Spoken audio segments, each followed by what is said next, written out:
मंच पे आसीन पूर्व केंद्रीय मंत्री आदरणीय सुबोधकांत सहाय जी, संतोष राय जी, राजेश कश्यप जी, महुआ माझी जो हमारी साथ राज्यसभा में सांसद हैं, तपेंद्र सेन जी पूर्व सांसद, राजेंद्र पाठक जी, महेंद्र पाठक जी, मनोज पाठक जी, गिरीश चौहान जी, प्रकाश कुमार जी, जान मोहम्मद साहब, हरिंद्र यादव जी, सनी कुमार सिंह जी, सागर साहू, MP रामचंद्रन, योगेंद्र सिंह, कमल ठाकुर, हरिराम जी, आप सभी नेताओं का मैं हृदय से इस दिल्ली की धरती पर स्वागत और अभिनंदन करता हूं। मैं दिल्ली से सांसद हूं और मेरी जिम्मेदारी है कि जब भी देश के किसी भी हिस्से से लोग आकर अपने अधिकारों की लड़ाई लड़ेंगे, उनके साथ कंधे से कंधा मिला के खड़ा रहता हूं, खड़ा रहूंगा। कल आप लोग आए मेरे पास, इस समय नरेंद्र मोदी जी ने मुझे सस्पेंड करके रखा हुआ है। नरेंद्र मोदी अगर संसद के अंदर होता तो आपकी बात को और मजबूती की तरह से उठा सकता था। अभी सस्पेंड किया है, जिस दिन बहाल करेंगे आपका मुद्दा मजबूती के साथ देश की संसद में उठेगा, ये मैं आपको यकीन दिलाना चाहता हूँ। उससे पहले हमारे पार्टी के जो सांसद हैं, हमारे पार्टी के जो लोग हैं, वो आपके इस मुद्दे को उठाने का काम करेंगे। मैं तो मोदी सरकार को कहता हूँ कि क्रेडिट चोर सरकार हिंदुस्तान के अंदर है।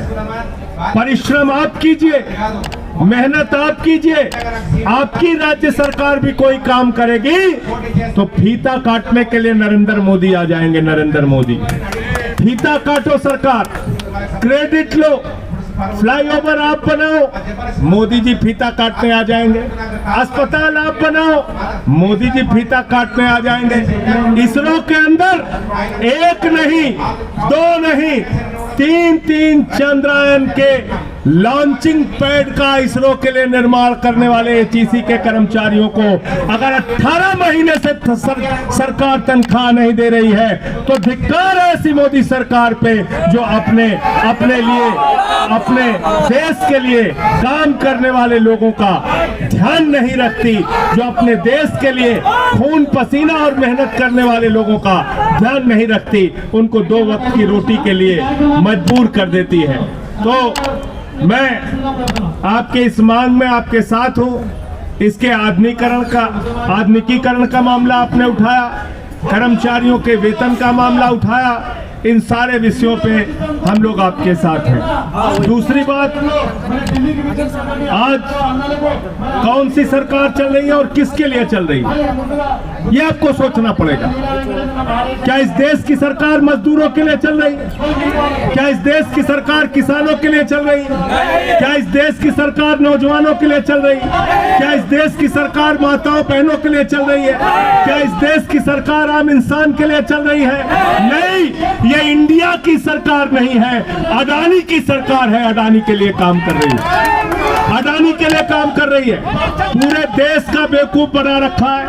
कहते हैं विश्व गुरु बनाएंगे, भारत को आगे लेके जाएंगे, 2047 तक हमको वोट देते रहिए, हम आपको तीसरी अर्थव्यवस्था बनाएंगे। अरे यहाँ का भरोसा नहीं, 47 का सपना दिखा रहे हो। मोदी जी, इस देश की वो हालत आपने की, आपने हर वर्ग को धोखा देने का काम किया, हर समुदाय के पीठ में छुरा मारने का काम किया।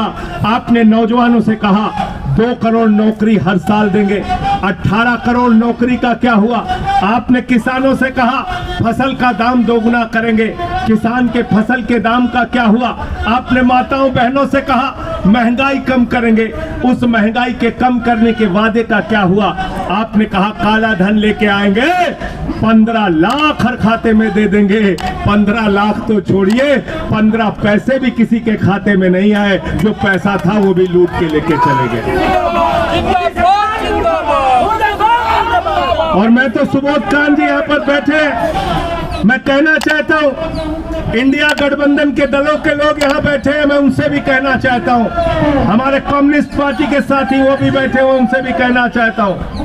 आप सवाल पूछिए इनसे, कहते हैं हिंदुओं की सरकार है, हिंदुओं की सरकार है। अरे डीजल महंगा कर दिया, सबसे ज्यादा मार किसके ऊपर पड़ रही? हिंदुओं के ऊपर। पेट्रोल महंगा कर दिया, सबसे ज्यादा मार किसके ऊपर पड़ रही? हिंदुओं के ऊपर। अशिक्षा बढ़ाई, सबसे ज्यादा मार किसके ऊपर पड़ रही? हिंदुओं के ऊपर। मजदूरों का हक छीना, उनकी फैक्ट्रियां बंद की, उनकी संस्थाएं बंद की, सबसे ज्यादा मार किसके ऊपर पड़ रही है? हिंदुओं के ऊपर। देश में महंगाई बढ़ाई तुमने, सबसे ज्यादा मार किसके ऊपर पड़ रही है? हिंदुओं के ऊपर। किसानों का हक छीना, 1 साल तक यहाँ बैठे रहे सड़कों के ऊपर, वो सबसे ज्यादा हक किसका मारा तुमने? हिंदुओं का मारा। इस देश के हिंदुओं का सबसे ज्यादा नुकसान करने वाली सरकार अगर कोई है तो नरेंद्र मोदी की सरकार है, नरेंद्र मोदी की सरकार है, ये मोदी जी की सरकार है। और मैं फिर दोहराना चाहता हूं, जरा सोचना, चाहे हिंदू हो, चाहे मुसलमान हो, चाहे सिख हो, चाहे ईसाई हो, किसके लिए सरकार काम कर रही है? आकाश में चले जाओ तो हवाई जहाज अडानी का, जमीन पे आ जाओ तो एयरपोर्ट अडानी का, समुद्र में चले जाओ तो सीपोर्ट अडानी का, पाताल में चले जाओ तो कोयला अडानी का, गैस अडानी का, बिजली अडानी की, पानी अडानी का, एजुकेशन अडानी का, हेल्थ अडानी का, सड़क अडानी की। पूरा हिंदुस्तान नरेंद्र मोदी ने अपने दोस्त के नाम नीलाम कर दिया। ये देश के लिए नहीं, दोस्त के लिए काम करने वाली सरकार है। इसलिए हम सबको इकट्ठा होकर इस सरकार से जवाब मांगना होगा। ये लूट और भ्रष्टाचार करने वाली सरकार है। इस सरकार के खिलाफ हम सबको लामबंद होना होगा। आप लोग इतनी दूर से यहाँ अपनी मांगों को लेकर आए हैं, आपकी बात को देश की संसद में भी हम लोग उठाने का काम करेंगे और सड़क की लड़ाई में भी आपका साथ देंगे। बहुत बहुत शुक्रिया, बहुत बहुत धन्यवाद। इंकलाब, इंकलाब, इंकलाब, इंकलाब, मजदूर एकता, इंडिया गठबंधन, इंडिया गठबंधन।